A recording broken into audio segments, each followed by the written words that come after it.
that's the motto of the Red Cross. You're always ready to go, and I think that's the subject matter we're going to talk about. We're talking to Joe Becker. He's with the American Red Cross, Senior Vice President of Disaster Services. Always ready to go. What a great organization. This is Paul Fracas with Good News. Hi, Joe. How are you? I'm fine, thank you. Great. All right. Preparing for the next disaster, which isn't so good news, but being ready is good news. What does it take to provide food, shelter, and comfort during a crisis? The Red Cross gets a $5 million, that's great, shot in the arm to help local chapters shore up depleting supplies. What's going on, Joe? Well, this is a wonderful partnership with Walmart. You know, when we have a big disaster, Walmart is so generous. They help us financially, they help with supplies from the stores, but this is a different gift. This is a gift where they're helping us be ready to respond, not necessarily just pay for the response itself. So this lets us put in about 123 communities around the country more cots and blankets for sheltering and more kits and supplies that we give out to people in time of disaster. And probably more importantly, since our work is done all by volunteers, this lets us train over 1,000 new volunteers to be part of the Red Cross team. And, you know, the strength of the Red Cross is we're in communities all around the country, and we're right there. When the disaster happens, we can respond quickly, and this helps those local volunteers have even more supplies, more training, more capability. This is a great day for the Red Cross. Well, we're a big believer in the Red Cross. I guess 10 minutes after 9/11, me and my daughter were down at the Red Cross giving blood, and you guys were ready. You were there. You're taking it. We didn't know what was going to be needed or whatever, but you're there. You're for the people worldwide, not only America, right? Well, we are, and it's just Americans helping Americans, and the Red Cross is what makes that possible.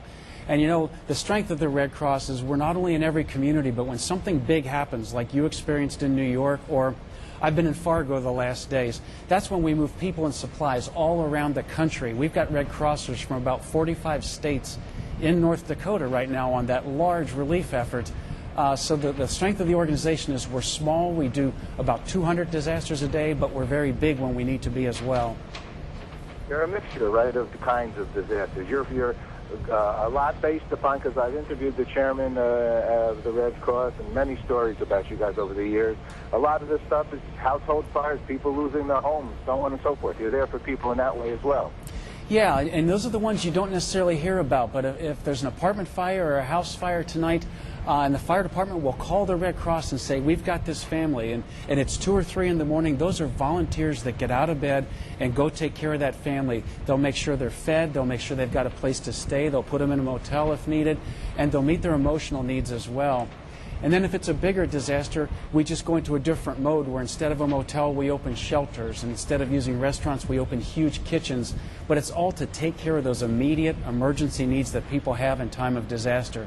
And it's all done by volunteers, the most amazing people in the world. Okay, Joe, so how does somebody become a volunteer? You call your local chapter and you say, I'd love to help.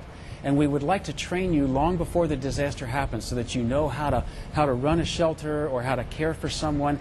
Please call your local chapter, because they'd love to bring you into the Red Cross family and have you be part of your community's response.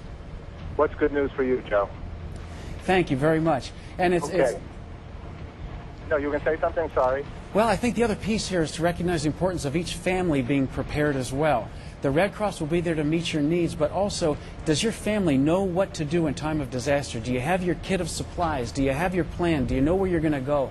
Please go to redcross.org. There's a great checklist of steps you can take in your family in case something happens and how to be prepared ahead of time. So I would encourage you, preparedness starts with you and the people you love. Obviously, that's good news for you, Joe, and for everybody around us. And thank you so much for doing the great work that you guys do. Thank you, Paul. Take care, Joe. Bye-bye.